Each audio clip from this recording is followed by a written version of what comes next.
Do you live for you? Do you constantly sacrifice for loved ones instead of doing what you would like? Do you worry more about what others say rather than do what makes you happy? Do you live to please others? Are you a people pleaser?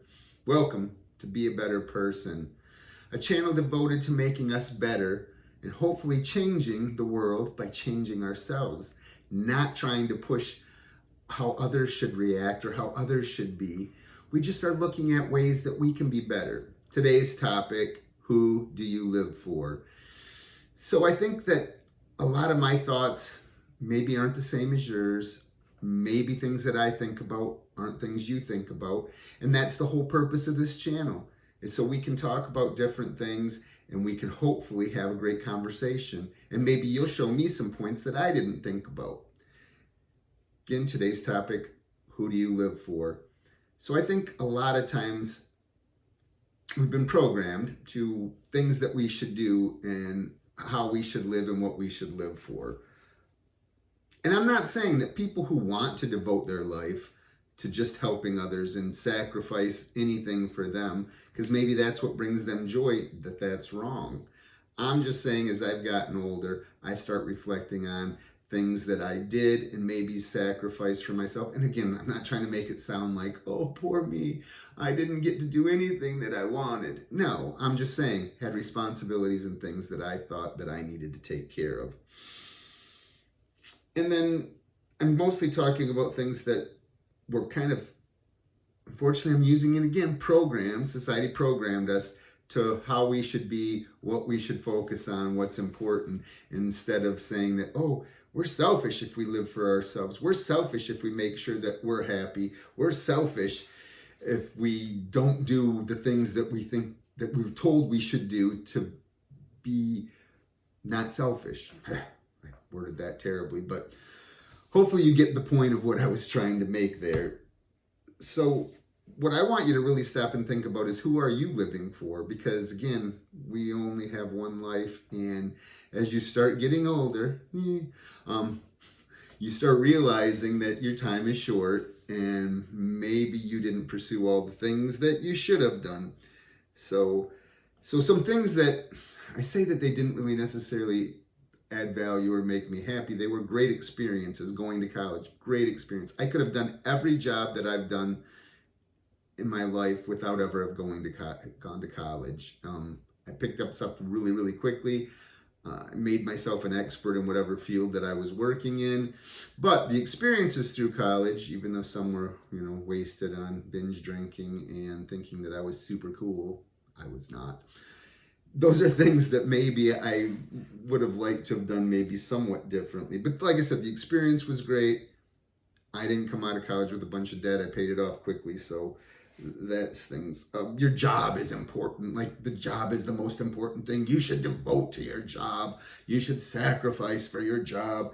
Don't take vacations. You got to have that money. Got to have that money. So that's another thing that I think is really silly. And fortunately, I've gotten myself into a position that I've been able to not worry about that. I've had 47 jobs. And this isn't even counting the farming ones where I hauled hay, picked pickles, hoed beets, all those things that I did in my youth. That's actually paycheck jobs, because if I wasn't happy, I wasn't going to keep being there. If somebody disrespected me, okay, not like I threw a fit and blew up and walked out every single time I didn't get my way. It just means that if I'm not treated a certain way I think I should be treated, that I'm not going to stay there. Another thing that I think we all grow up doing is we worry about what other people think. Oh no, do they think I'm this? Oh, I want to fit in. Oh, and again, high school is brutal. It wasn't for me, sorry, but for some people it can be super brutal. And they really focus on wanting to be liked instead of just being who they are. And then another thing that I think was really ingrained and plugged into me again is, don't fail.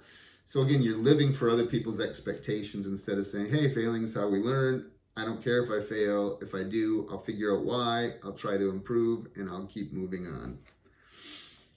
So some other things I think that kind of affected things that I did. And once again, I'm not saying that I didn't do things that I wanted to do, but I did sacrifice a lot of resources for my mother coming out of college. I mean, even when I was in college, just because of how we lived and where we came from, like usually when you're in college, you think that you write back home and say, oh, Mom, do you have $20 you could send to me? And instead it was the other way, where Mom called me and said, hey, I need this. I mean, while I was putting myself through college, I also switched my mom to pay for her to get natural gas into her house, a new refrigerator, a new table, a new TV. So, I mean, I did a lot of things that would have maybe put me in a different spot, but because I love my mother and because of everything, the support that she gave me, not financial or anything, just knowing that she had my back no matter what, and that she believed in me, those things were that there's no price tag you can put on that. So I wanted to make sure I took care of her. Another thing is I just really focused on forcing and pushing college on my children. I just wanted them to have things better. And unfortunately, I didn't have the knowledge I have now back when they were growing up. And again, I think I've mentioned it on here before that I've apologized to them several times, because I should have just had them follow their passions, taught them that money is a tool. It's if you live within your means, you can make anything happen, and especially if you work hard. I know that's something that people go, well, people can work hard and still not get where they need to be. If you're willing to sacrifice to work hard, you can get anywhere that you want to be. And then I just always wanted to make my wife happy, because she's very important to me. Sometimes I didn't always show it the right way, but I really always wanted her to be happy and have everything that I thought that she could have or deserve.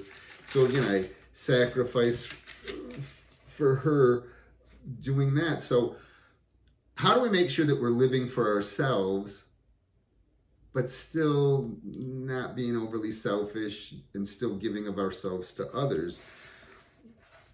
Well, we just need to evaluate, because if we're not in the right headspace and we don't love ourselves and we're not in a good mental place and we're just continuously stressed, or we're off going to work, then we can't do these things for other people. And I think that if we live for ourselves, that we make everyone else's life better. So we need to look at what can we do to make sure that we're growing as ourselves, we're taking care of our mental health, we're taking care of ourselves physically and emotionally, and also being able to provide those things to them without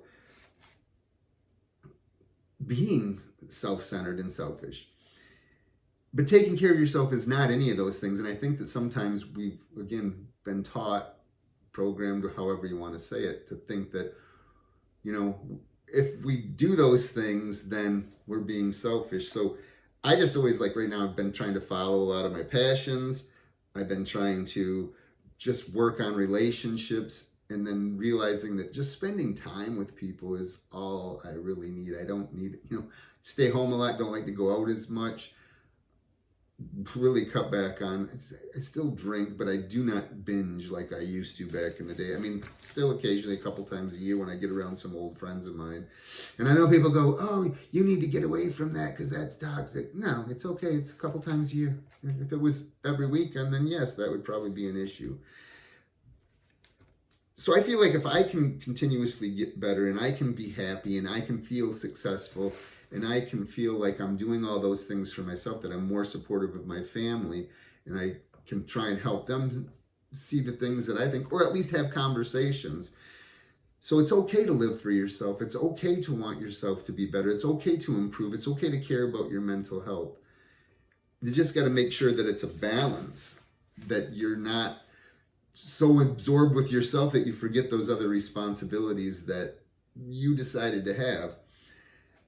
So what are some things that you do to prioritize yourself? How do you have a balance between your happiness and others' happiness? Are there certain things that you do? Do you have a process to do that? If you're living for yourself while still doing those things, what does that look like? Please comment below. Tell me if I'm wrong. Tell me how you do things, so that we can maybe solve some problems or help other people solve some problems or get through some things. that hopefully will make them understand that they need to really live for themselves. So remember, your smile makes me smile. Be kind, be grateful, be helpful. And until next time, have a fantastic day, and thank you so much for watching.